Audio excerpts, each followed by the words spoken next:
Hi everyone, welcome back to my channel, and this is Casey. I talk all things about fragrances. We're finally at the end of my 65 fragrance samples, and I hope that you have been enjoying this series. Guys, it's been intense taking videos of everything and trying to give you all my first reactions, even though I have had this pack for just about a week now. But yeah, I'm really excited to talk about some of these fragrances. Now, the first sample in this fragrance already, I feel like I accidentally bought two of this because I'm pretty sure I did a video talking about this fragrance and I don't know how it got into this pack. So I'm convinced I got two samples of Yara Candy. I'm not gonna complain, but obviously we could have gotten a better sample than this, you know? But just to recap, if you didn't watch the last video, this has some black currant, some green tangerine, some strawberry fizz, some gardenia, some vanilla, some amber, some musk, some sandalwood. This is a really beautiful fragrance. It's so candy, like that strawberry fizz candy really comes out. And then the green tangerine, like you have to go searching for it, but it adds like a bit of complexity to this fragrance. When I initially did a video of this fragrance, like a proper first impression, I was honest, this does not lean to what I would want this fragrance to be. It lacks in performance, it lacks in projection, and it lacks in complexity. And that is some of my favorite things in fragrances. Like if you're gonna do a sugary fragrance, like a body mist-esque fragrance, make it niche, give it personality. It's like the whole vanilla situation. Nobody wants to smell like just plain vanilla. Give it a reason to be bought, you know? And so to me, that's quite lax for me. In fact, this is making me think it smells like one of the French Avenue fragrances. Is it Euphoria or like the Diwani selection? I feel like it reminds me of a Diwani fragrance. Let's see if I can spot it really quickly. Okay, it's not Diwani Beirut. Is it Diwani Cairo? Yes, kind of. Diwani, yeah, I guess kind of. But still, that is so much better than this. I know I did a sample review on that, but that performed a lot better than I thought. I am actually thinking of getting the whole collection because it's so good. And it projects and performs. But anyways, that is besides the point. Anyways, let's talk about the next fragrance in this collection. Now, if you want to hear a little bit more about my thoughts on Yara Candy, I will try and put a video right here of my first impressions, and you can always just skip to the Yara Candy bit and watch that. That way you have two of the same.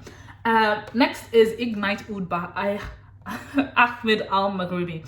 This is a beautiful, beautiful fragrance that has been so hyped up in the fragrance community, guys. This is a fragrance that like everybody's like, you need to get, you need to get, you need to get. It's geranium leather, patchouli, cedar, amber, moss, sandalwood, and musk. This is a really pretty fragrance. It feels like, it feels kind of smooth and floral. And I'm seeing some outlandish comparisons like Curt Infrarouge and Aromatics, Carnal Desire. No. That's what that fragrance was. Oh my gosh. Okay. Anyways, I just figured out a thing from earlier on that I was videoing and whatever. My point is, I was trying to figure out if Carnal Desire smelled very close to a fragrance that I had just tried. Now I forgot the other name of that fragrance, but anyways, I'll figure it out when I'm editing.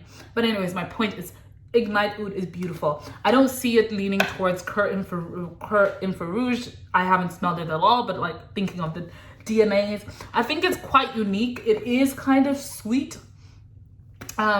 It does have like a sweetness to this fragrance that is actually not written down. Maybe it's the way the moss actually translates a little bit.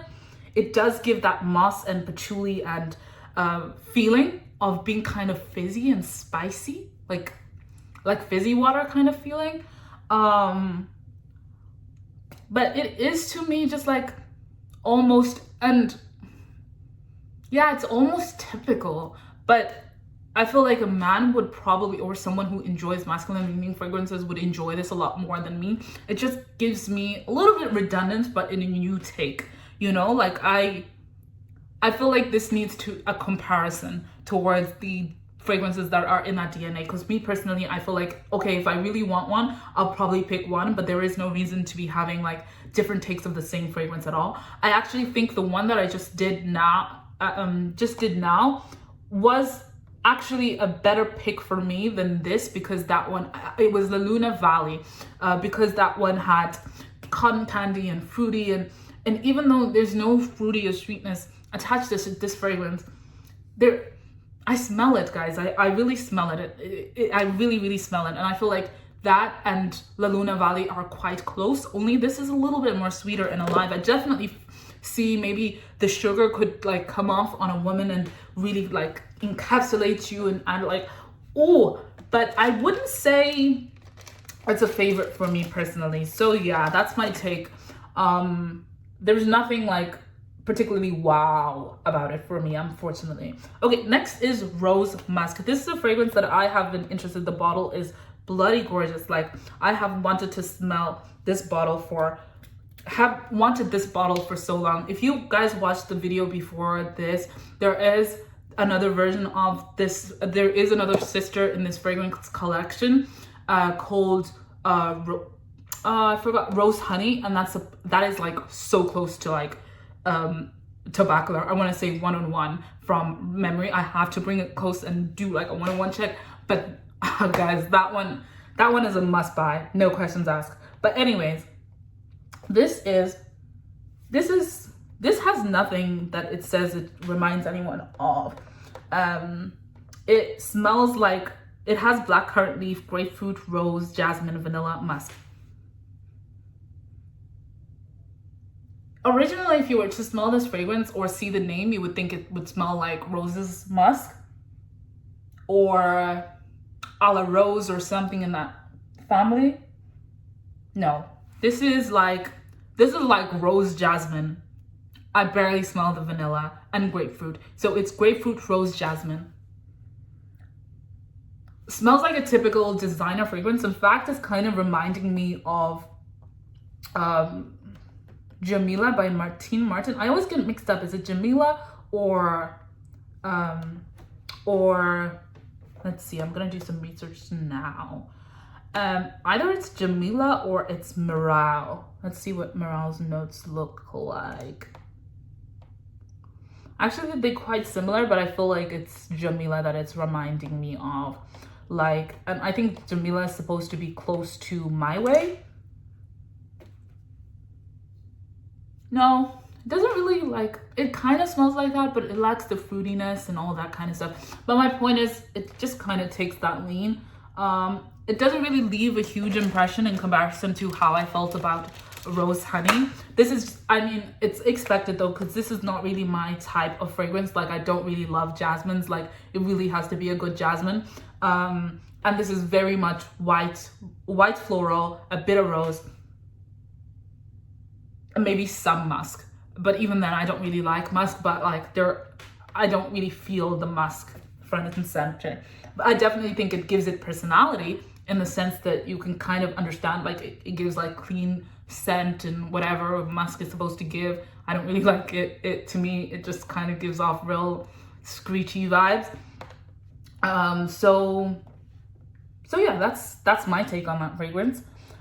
Then let's go to Coco Morado. This is a fragrance that I've been particularly really excited to have and to try in my collection because it's purple. It's so purple. Okay, let's talk about the notes. We have cinnamon, saffron, nutmeg, cardamom, ginger, pink pepper, and then you have some myrrh, sugar cane, agarwood, oud, date, caramel, incense, divana, amber oud, and then you have some leather, some Madagascar vanilla, some labdanum, tonka, benzoin, cocoa butter, mate, patchouli, musk. This definitely looks already like a fragrance that I've already smelled sometime today. And it must be Caramel Desire because everybody just thinks it smells like all these fragrances. Like, give it personality. But actually, it's not that fragrance. There is a fragrance I smelled today that had very similar notes to this, but I can't spot it now. Anyways, let's do the review. I think I haven't actually smelled this fragrance at all, so this would be a true first impression.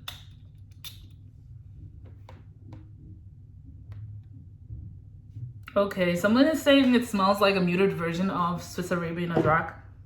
Disagree. Disagree. Very strongly disagree. This is like a very inky oud. Yeah, I really disagree. This is not sweet at all. It has some strong cardamom, saffron, pink pepper vibe. I definitely feel like it just falls so like subpar into that whole DNA of oud cadenza. I think when I first smelled it, actually, because I think when I first smelled it, it really reminded me of, it's really smelled sweet. I don't know if it's this fragrance that I smelled that smelled really, really sweet. So, yeah. Like, guys, it just smells inky, strong oud, like typical oud. Like, I've smelled so much oud today that, like, I kind of, like, this does not stand out to me. I'm like, okay, and on to the next one. Like, I want something that has personality, something that has oud. I think definitely now I have to do like an oud video where we talk about the ouds and try to compare them. But like at this stage, this is not calling me to have it in my collection. But I have to say, it's so oily, guys. It's so oily.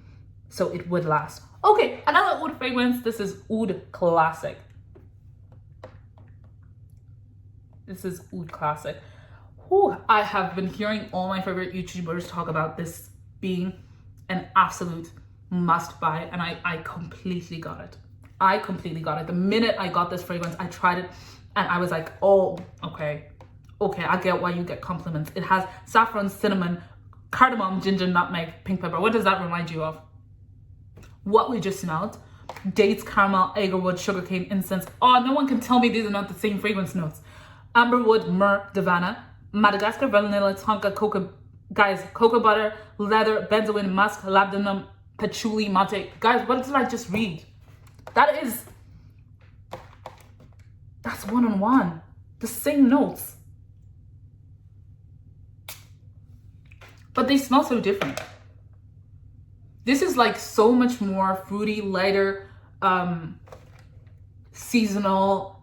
The davana is so beautifully blended, like so unisex, has a little bit like, because this is just pure oud and like some sweetness and personality. Where this one, you can actually smell like the saffron, you can smell the cardamom, you can smell like the myrrh, the davana. You can actually smell every single one of those notes. The things that you maybe might struggle to smell is like the sugarcane. No, actually, you can smell that. Yeah, there's nothing in this fragrance that I can't smell. Whereas this one, it feels really muddy down. They're not the same fragrance though. I really prefer Oud Classic, and I see that being worn by any gender. I definitely see it to be a little bit more older. Both of them, I think they would last a long time. I think I see them lasting like 8 hours. I'd be surprised if they lasted anything less than that. Purely because they're oud fragrances and they are strong at that. And Ahmed, Maghribi, guys, we don't need to go into details about them. Like, we know what they're like. You know, we know what they're like. Okay, last one is When Soul Gets High. This is a fragrance favorite of one of the YouTubers I watch. I don't watch her as much anymore. Just because I kind of realized we don't have as much of a similar taste as I would want it to be. But okay, so we have white honey, tobacco, cherry, French labdanum, ginger red, chamomile, cardamom, vanilla, almond, tonka bean, Virginia cedar, nutmeg, raspberry, molybdenum, benzoin, amber, saffron, coriander, patchouli, geranium, oak, and bergamot. A lot of notes in this fragrance. This is supposed to be Back to Black by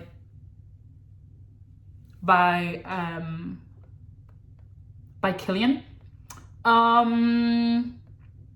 My first thoughts, yes, it's a tobacco, cherry, white honey fragrance with a little bit of cardamom. This fragrance has a lot of personality, I have to say, and it definitely sounds like it's named Back to Black. This is like a bewitching type of fragrance. It definitely gives like a little bit of a witchy vibe.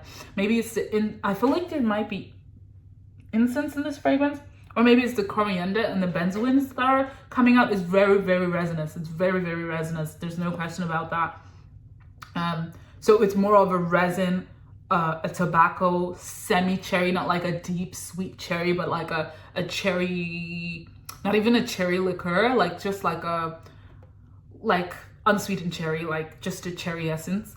And then some white honey. The honey is not even strong. It's just like that, kind of like a, yeah, it's not front and center, and then it's super floral. What I really actually appreciate about this fragrance is that it's actually a lot of personality. The way it like stretches out in terms of like offering you depth, quality is so beautiful. My question is it long lasting? Because I feel like it's not. I feel like already it would last me 6 hours tops. That's where I'm at with this fragrance. I don't know if you've tried any of these fragrances and you feel like, am I doing them justice? I know with the ouds I was particularly like very, very harsh, but I had to be honest and talk about my first impressions of these fragrances.